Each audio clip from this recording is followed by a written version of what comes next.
This is the last time before we see each other live again in Budapest at the Olympics. Looking forward to this, but what are we talking about today? Yeah, me too. I'm really excited and looking forward to it. In this episode, we will see an amazing historic game that showed really, in my opinion, brilliant middle gameplay and really nice tactics. So, as always, I'll stop the show in some critical moments so that it's a good opportunity for you and everybody to practice your own tactical vision and decision making All right. throughout this process. I'm curious. Okay, middle games. Yes, Yeah. let's go, let's go. It's a game. It's a game between Tukmakov and Korchnoi, and Korchnoi was on the receiving end of this attack in the USSR Championships 1970. All right. Tukmakov doesn't ring a bell to me that much, but I've maybe heard his name once or twice. Right. So it started with the Nimzo-Indian defense with bishop to b4, e3, and we will soon see how things are in the center, because usually black gives the white the opportunity to take it, but then starts striking back with things like c5 and then d5. So from this center, there's many different pawn structures that can be reached, right? Depending on who takes, at which point, and how many of these pawn trades take place. Yeah. But this is all theory so far. And I assume it was theory for them back in the day as well, or maybe they were coming up with some of this over the board too. But nowadays, this is known theory and very known structures. Yeah, I think Here, always black this decides. is complicated with all those Yeah, pawns. it is complicated with so many changes that are available. And now black does change the pawn structure a bit by taking one of the pawns. Knight b to d7. All of this exists so far. And here's where I would say white deviates a little bit. Most common move is something like queen to e2. That's usually where the queen goes in these cases, but he plays queen to b3. Just a slight difference. Okay. Now black goes a6, and you can tell b5. exactly what black's idea is with b5, and what we do is exactly stopping it. a4. Perfect. So you clearly prevent the ideas. Now, after queen to e7, maybe this is the moment where we get away from the opening and more towards the middle game, which is the main goal of the lesson today. What do you think are some plans that you would do for white? All righty. So for you at home, that's your chance to guess a little bit on your own. Check out the board on the ChessBase news site as always. And if you're new to the show, hey, thanks for tuning in. This is Svitlana's Smart Moves. Okay, let's see. So what are some plans? I don't like our bishop on c1 too much. Maybe at one point we can open up, but not for now, because our pawn on e3 is responsible for the pawn on d4, maybe actually, maybe not. Maybe at one point we can push e4 to get our bishop out. What could be another plan? I don't see too many plans. I think just white just looks, yeah, maybe the rooks can also get into the game. I don't see a concrete plan on where to break through, unfortunately. Okay, and there doesn't have to be a breakthrough right away. Okay. But the usual moves here are something like rook to d1, just supporting the pawn, not defining anything just yet, and bringing the rook to a more useful square. So usually you would always play something like rook d1 in these cases. And the bishop, you're right that it's not active yet, but maybe something like bishop to d2 could be an option, and then you could try to trade it. But the problem with e4 is that we might lose the e4 pawn, not the d4 pawn, after black takes on c3 and then takes on e4. So you would need to prepare e4 a little bit more. But yeah, and another positional plan that we could go for is maybe a5 to block everything on that side of the board. But that's something a bit more definitive. So for this reason, I like the move rook to d1, which is a bit less definitive and just keeps the development of the pieces. Sounds good, yeah. That wasn't a big moment. There's I think a more major decision coming up after. Black, yeah, and also we're not exactly preparing d5. It's a bit too early for d5 at this moment, but if ever that works out tactically, maybe white is going to do it. So for now we're just developing the rest of the pieces. Now, Korchnoi plays bishop to a5. That is very common. Usually it's played to free up the c5 pawn from the defense, but here the queen is also doing the job. So it's just a common move in this opening in general. And you know how in the Nimzo-Indian this bishop sometimes takes the knight? Well, here there's not too much point. Black is not really doubling up any pawns and not gaining anything out of that trade. So the bishop is kept. And I would say that here is the first major decision in the game. What do you think we should take with? Well, we have 3 options in total. The rook looks a little too advantageous, so we can just cancel this out for now, in my opinion. Although it's interesting on second thought. It could go over to h4. Anyway, I keep it in mind.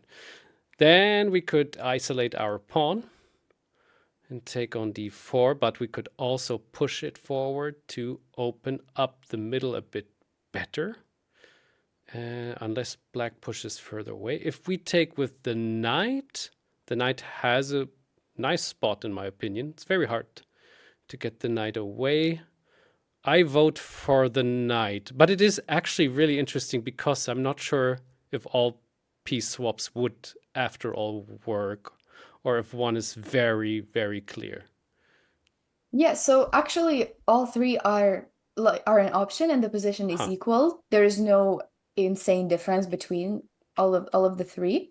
But yeah, it's more about the pawn structure and the human perspective here, I would say. True. So taking with a knight, like you said, nothing wrong with it. And that would lead to positions maybe like this. So for the knight will be able to go to e5 and kick away our bishop, but afterwards our pieces are rather active and everything is okay. But I would say that black also has something to play for. They have the c-file, they have the other rook coming, so their development we helped it out a little bit by allowing this knight to e5.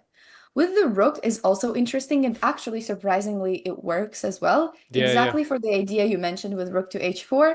And I like it. I mean, honestly, I would have loved it if this happened in the game as well. But black defends it pretty well with putting the other knight over there. And for now, no huge threats. So my personal favorite, I don't know if you would prefer it as well in your own games, but is the e takes d4. And it's not because I'm a huge fan of isolated queen pawns, but we have had a few lessons with it of how to play with the isolated queen pawn, and we see that this structure comes up so much, and it has its own advantages and disadvantages. And here, I would say that it's a very nice recapture because you control these e5 and c5 squares for the knight, which I think is important to for the black knight, because otherwise it will not go to one of those good squares. And we are also opening the dark squared bishop. Exactly what you said earlier about the position, that now it can have very good activity. True. Yeah, I didn't even think of this. Yeah, But overall, none of these answers are wrong, as I said. Everywhere the position is approximately equal. Sometimes it's a matter of preference, but this is what happened in the game, and the one that I would think is the best one from a human perspective in terms of future plans. The knight finds a different spot and plays to b6 instead. And now is another moment. Where does the bishop retreat? Okay, so my first idea was going to a2. But yes, that's nice. b3 is... I'm not sure how much we need the b2 pawn now, since we have opened up for our bishop, our dark squared bishop already. So maybe b3 is a little bit...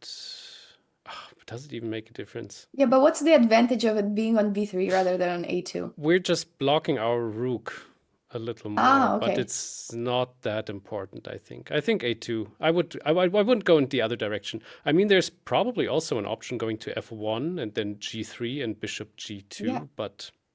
All of these are very good options, though. But the one you said initially with bishop to a2, I think is the best one, because you're about to set up the battery of the bishop on b1 and the queen on c2 and start just making a threat on h7, because Why wouldn't you?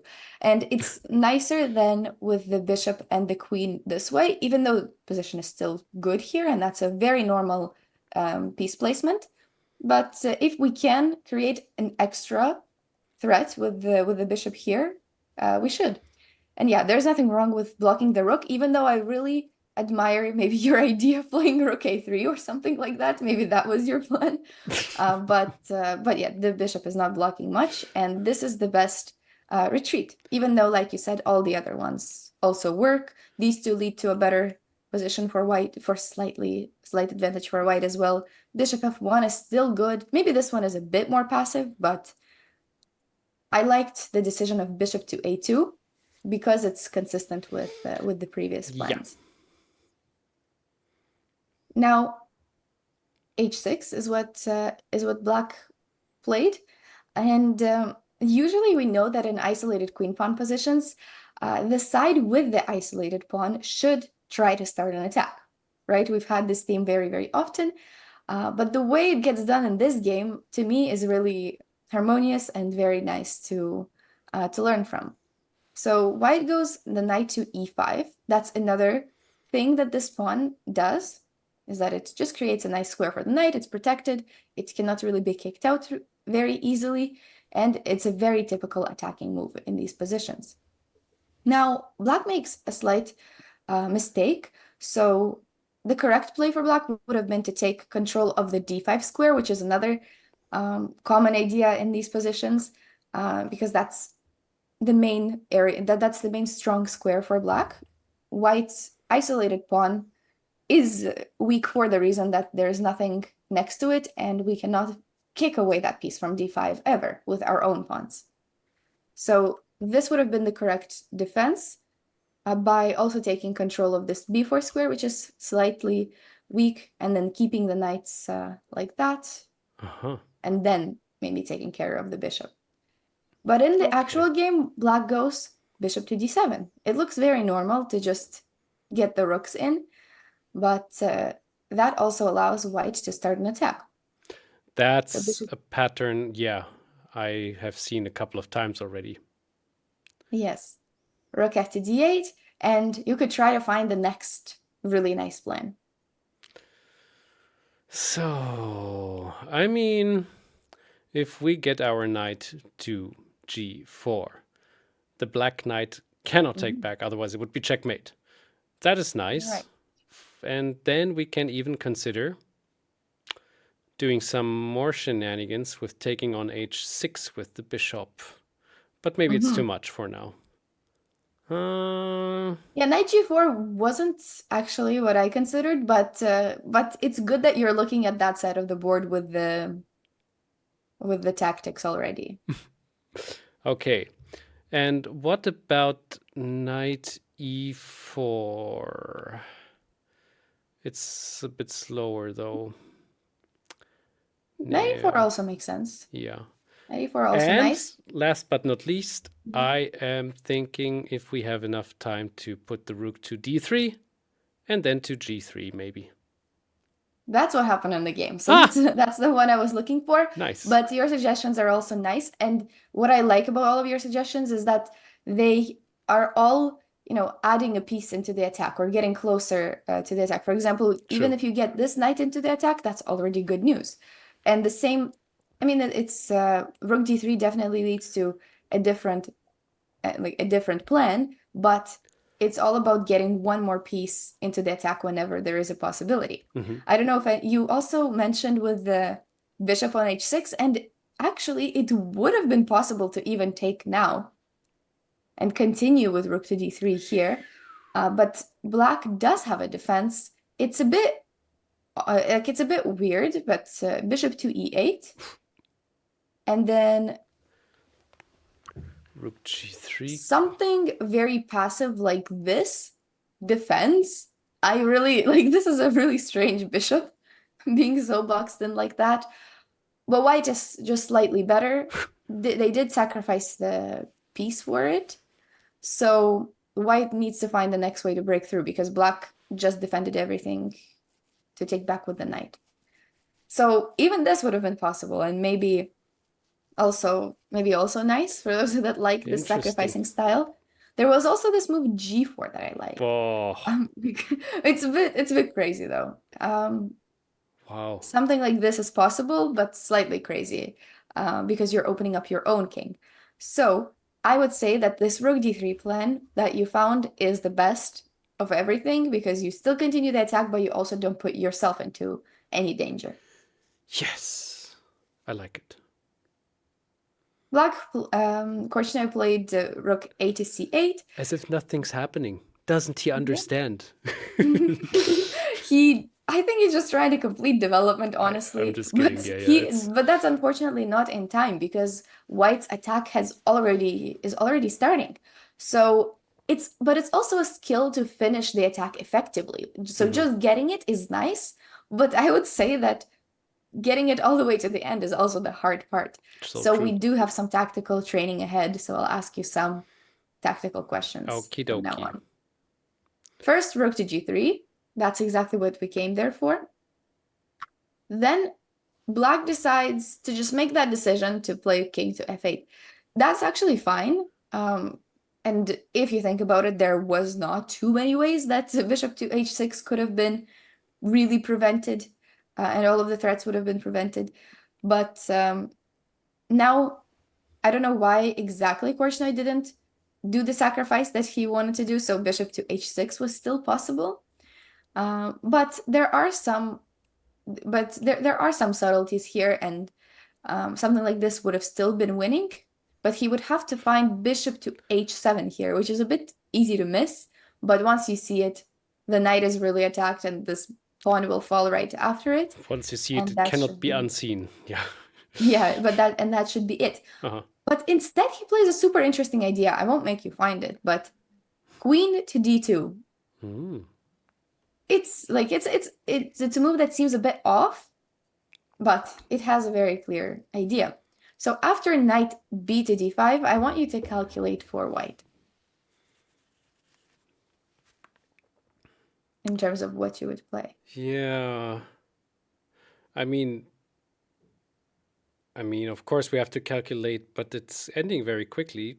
Knight taking on h6, taking back, check, king goes to e8. That is nicely blocked, yes, but that's all she wrote. I don't think there's any continuation. There's just not enough pieces and no threat. Sadly, this doesn't work. So what was the main idea of getting the queen to t2? Good question. That's what you can figure out in the next episode. No, we're staying here. I wonder what happens if we take on d5. Is this possible? Let's calculate. Takes the queen. Yeah. Takes the queen. Oh, and checkmate. Yes. It's a pity. It's a pity. Good calculation, though. It's nice to at least take a look at it. Yeah, I thought like maybe that's the hook. Okay, so now I finally found it. Took me a bit too long. We simply take on g7 with the rook. Easy peasy. Yes. I wouldn't say simply, but, but yes. Rook to g7. Clearly. No. I wouldn't say it's that simple because after queen to h6, which I assume your idea was, and that's exactly what these two pieces were doing here. King to g8, and now we come up with this fabulous move, rook a3. Okay. That's apparently not that fabulous. Yeah, no, it might be fascinating, but I just don't know. It doesn't work again because we are in this dire situation that we have the back rank mate. So we cannot... No, we could get our knight. Well, this bishop is defended by the queen. It's just that maybe black can take on c3 and sort of block our rook from going there. That is another thing, which is so I think taking on c3 might be the main issue there. But all right, so how about a good thought? Well, thanks a lot. So what about bishop g5 with the plan of giving a check on h7 with the white squared bishop? Exactly. Bishop g5 is the move here, and that's exactly what is part of these rook g7 calculations. When during the game, you don't know that this is the right plan, and you need to sort of evaluate this position in itself, which is not easy because there's no specific mate in sight, and you have to sort of make a decision whether this attack is enough for that rook that you sacrificed. And the answer here is that it is. So I'll tell you right away that this is really good, especially if you find this bishop to g5 idea. And in general, if black starts taking on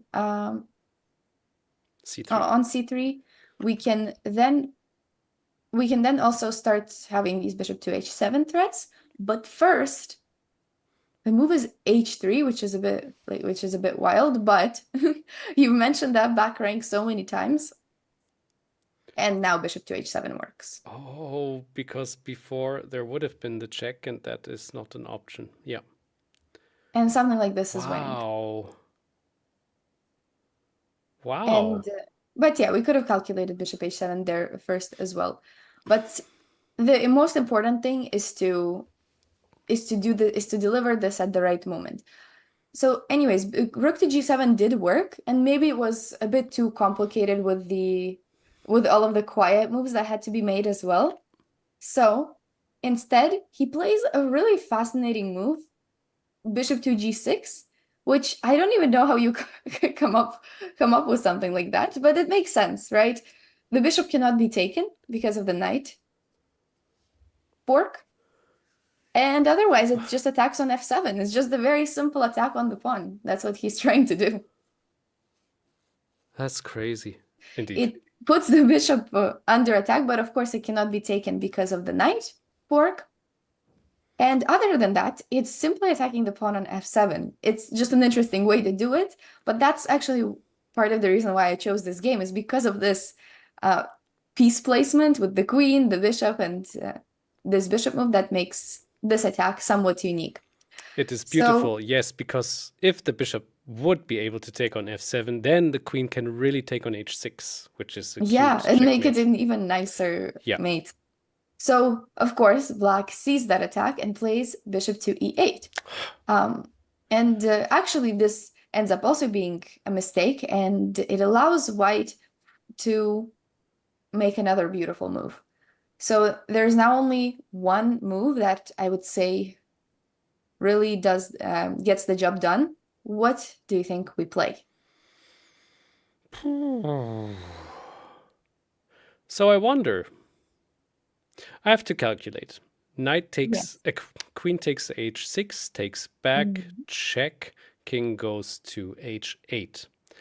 And do you want me to? I'll put it on the board if you want, or you want to. I will try it. Okay. Let's try it in our head. It's very, very important, especially if you are moving towards 18, 1900, 2000 or more, to actually try to evaluate those things in your head.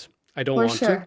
And I love it that it's always like a little bit easier when it's on the board. Okay, so what I'm thinking about is queen takes h6, g takes h6, bishop takes h6, check. King can only go to g8. And this is where it gets interesting or complicated, because where do we move our bishop on g6? I think the best is to actually give a check on f7. So bishop takes f7 double check. King goes to either h8 or h7. I think h8 is not good because we can just give a check on g7. King goes to h7, rook h3. Not check, because otherwise our bishop would leave the game. Ooh, it gets too complicated. Damn. Yeah. But it looks as if it has to work. I mean, that's usually the point of the training, is that you get to do this so much easier than in the actual game, because in the actual game you're not going to just sacrifice that queen that is true, for the reason of, oh, it must work. Yeah, exactly. Maybe you would. I do it probably. Probably I do. Probably a bit too often. But yeah, I'm joking, of course. But during the actual game it's so much harder, because you don't know that this is a tactic and you don't know whether it's supposed to be there. But you are right, queen h6 has to work here, but for a bit different reasons than what you mentioned. So let's put queen h6 on the board then. Okay. G takes h6. This is not what happened in the game, but we still I need to know what happened in this just wanted to variation. say so too, because there's still some other options, I guess. Yeah. Yes, so I think it was at this point where there are other options that you didn't mention. So you did say bishop to f7, which it does look very natural, and we always have to calculate these, checks and captures first. So that's Yeah. that's totally valid to calculate this first. And the thing here is that I don't know if you mentioned, king h7, you said. King h8 cannot work, I think, because Well, knight g6 is the one thing I see, but maybe there's something better. oh. Yeah, that's very nice too, true. Yes, but after this, I guess we're also attacking that bishop. And, things like rook g7 look nice, but then the bishop will get taken, and I don't think we have enough. Yeah, that's not working. Or the mate, but the attack is good. So maybe there's ways to continue it here as well. But there's actually a more convincing move, I would say.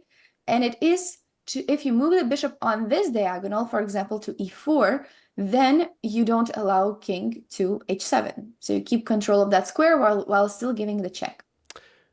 And now it's out of a sudden it's super easy, yeah. Yeah, do you see it? Yeah. So the king can only go to h8. We give a check on g7. King has to move back, and we simply take on f6. Yes. Well, even here, there's more to calculate because you gave up a queen for this, and you're about to gain it back. Oh. So even here, it's actually important to not just take it because, okay, if you take, you get back to, you will have extra pawns, but not an insane amount of extra material. So even here, is where you would calculate knight to d5 as well, not just the queen recapture, but this is an even nicer way to do it. And after something like this, we just get a better version of this because there's nothing on c3 at this point, and these two pieces are still keeping up some threats on black's pieces. The king, the rooks are going to be active, and as we said, 2 extra pawns is good as an outcome from this, even though we sacrificed the queen, but even getting it back and then having 2 extra pawns makes it worth it because it's a winning end game. But that was not easy, I would say, with actually deciding with this queen sacrifice, and that's exactly what he did in the game. So black here played queen to b4, so just to free up some space for the king to run away, and it does run away to e7, and black, somehow is still holding on because then there's our own back rank issues that we have with our king. And white decides to play knight to d3. What? And honestly, that makes things more complicated than necessary, even though the position is insanely difficult to decide. So I really don't know how much he must have been calculating and what he must have been seeing.